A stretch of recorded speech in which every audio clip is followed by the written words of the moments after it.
Hey guys, Crispy here. So continuing on in the series, I'm going to be discussing the Ork Deff Dreadz. So 5th edition, I used to run two of these guys. They were Troops Choice back then. And I used to run, as I said in the Killer Can video, I ran a Forge World Dread mob.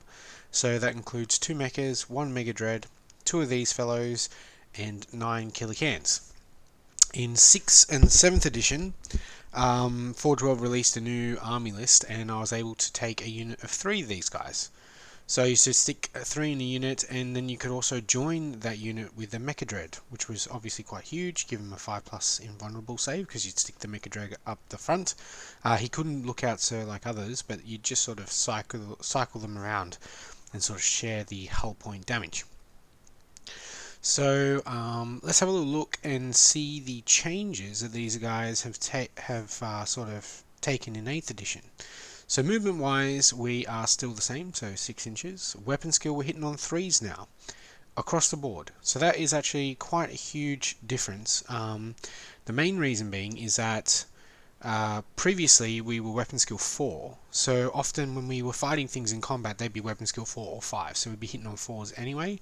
It wasn't all that often that we were hitting on 3, so that's a pretty good change. We're ballistic skill 5 as per usual, so no change there.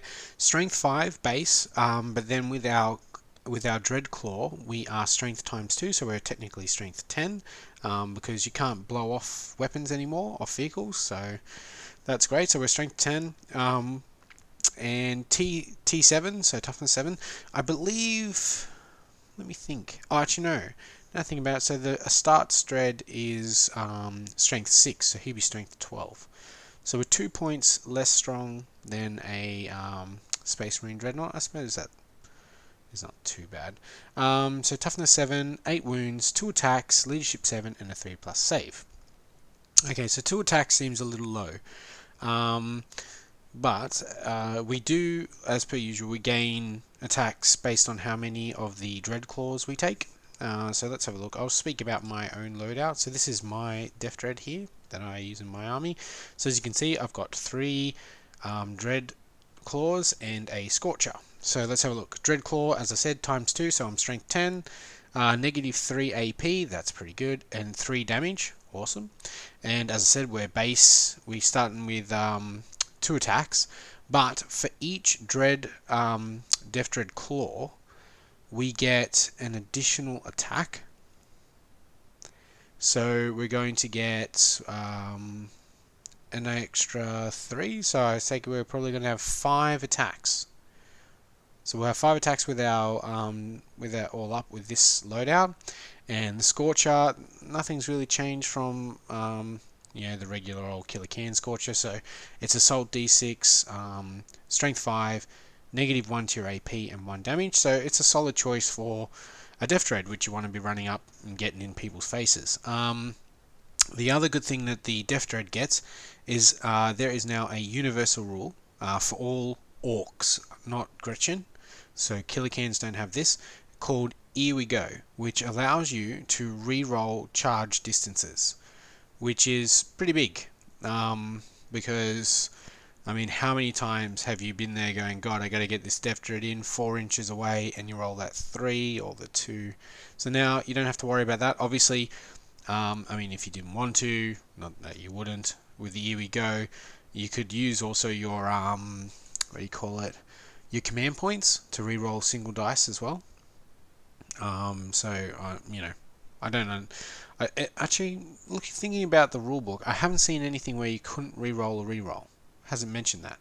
So you could use your roll, you get your double 1, say on your initial charge, you use your Here We Go, re-roll that. Let's say you get a 3, not enough, and then you could just re-roll that 1 using a command point. I haven't seen anything that stops you, but then again, I haven't really been looking too deeply into the core rule set just yet. I've just been focusing basically on the different rules that are affecting my Deff Dreadz basically.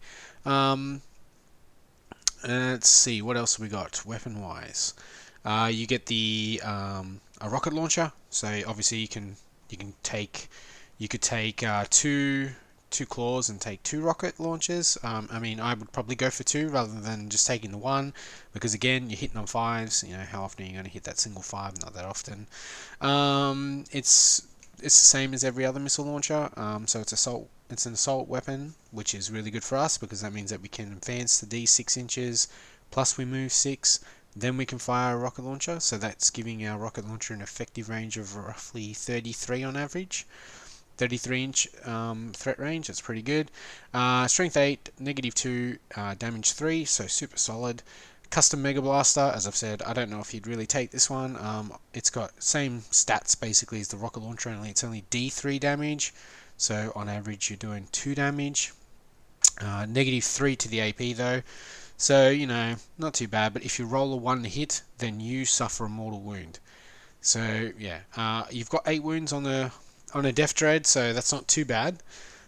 Pretty good amount of wounds there. But, yeah, I don't think I would take the Custom Mega Blaster for any reason, to be honest.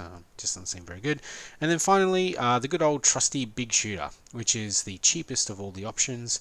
As already said, it's an assault weapon, assault 3, range 36, strength 5, AP 0, and damage 1. So again, you can do the run and everything, so when you add all that up, basically a 45-inch threat range with a strength 5 weapon. They'll be getting whatever their armor save is, so you know you can't really rely on it doing too much damage, but if you're low on points, you want to take your Deff Dread with the range to threat, because the claws are actually quite expensive. The initial claw costs quite a bit, and then you pay half the cost of the initial claw for the others. I can't tell you what the points are, but yeah, they can add up quite a bit. And as far as points go with this guy and currently and your old Deff Dreadz, they are more expensive by well, actually not quite that much, like, you know, not as much as I expected, especially considering now we've got a 3+ save, we've got 8 wounds, we're toughness 7. I mean, it's just really this is really good for the Deff Dread. I think he's a solid choice.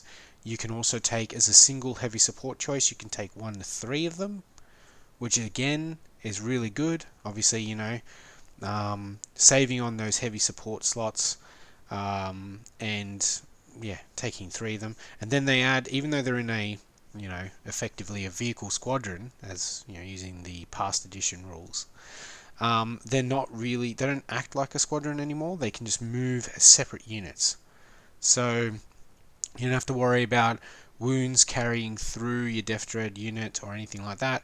Obviously you can't do what I used to do, where you stick your Mecha Dread in with them, so those days are gone. But you know, that's not really too bad. But yeah, I reckon Deff Dreadz definitely worth the points, as far as I can see, and pretty much all gravy for them. Hitting on 3s now all the time, instead of having to worry about coming up against that weapon skill 4 or weapon skill 5, which you always did.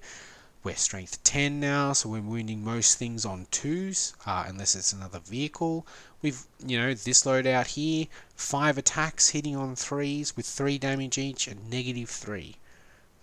Pretty solid, and while they are more expensive than they were, they're still cheap. They're still pretty cheap, as far as vehicles go. I mean, trucks are more expensive now. I was watching a Frontline Gaming podcast where they were saying trucks cost 75 points. So 75 points for a truck compared to this guy. You know, this guy is more expensive, or basically double. But for that cost, you're getting just something that is, well, in my opinion, so much better. This guy can take on, you know, quite a bit, and take units of 3.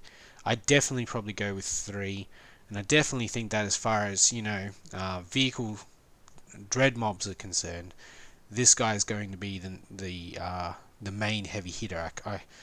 As I said in the Killer Cam video, I don't see many pros to them anymore, compared to this guy. I haven't had a chance to obviously test these things on the table, apart from vacuum testing, where I've done unit against unit, and I have tested these guys, and they are really tough to kill. I think the custom force field is definitely a good choice. So speaking of that, let's go on. So obviously our support options, that's what this little guy represents. We've got the mechs we can purchase in the burner boys and looters. We can have up to 3 in each of those units. The single mech guy, who is an elite's choice, but it's only one guy by himself and he takes an elite slot, so he's quite, even though he's cheap points wise, he's hefty. I mean, if you're not running any other elites, then, you know, no problems. And then you've got the big mech. So the small mechs are the ones both in the looters, burner boys, and the one that comes by himself. They can all heal automatically 1 wound on a vehicle, and the big mech can heal D3 wounds on an orc vehicle. The only problem with it is that you can only do it once. So, you know, I don't know. Like, obviously, if you're running 2 big mechs, you're going to heal D3 on your Deff Dreadz or whatever. It's handy that you've got to be within 3 inches as well, so you've got to be quite close to the Deff Dread, who is probably going to be running like a maniac at the enemy. Like, I mean, let's be honest. So you're going to be quite, I don't know, I suppose if you're going to run big mechs supporting Deff Dreadz, maybe you're going to run a bunch of slugger boys as well. Run them up along in front of your big mech, keeping your big mech, you know, close enough to heal that Deff Dread. Everyone running forward. Yeah. So I don't know, like it's starting to form in my mind like an army list, and I will share my. I've written quite a few little army lists and the ideas behind them, so I'll share those in the coming videos. But anyway, I think that covers the Deff Dreadz. So as I said, pretty solid choice. 8 wounds apiece, movement 6, and hitting on 3s with their close combat attacks. 1 additional attack per Dread Claw. So pretty good. Strength 10. So not bad. So anyway, guys, that's it for this video, and I will catch you guys in the next video. Thanks for listening, and if you like the videos, obviously like and subscribe. I will be doing some more coming up soon. Thanks.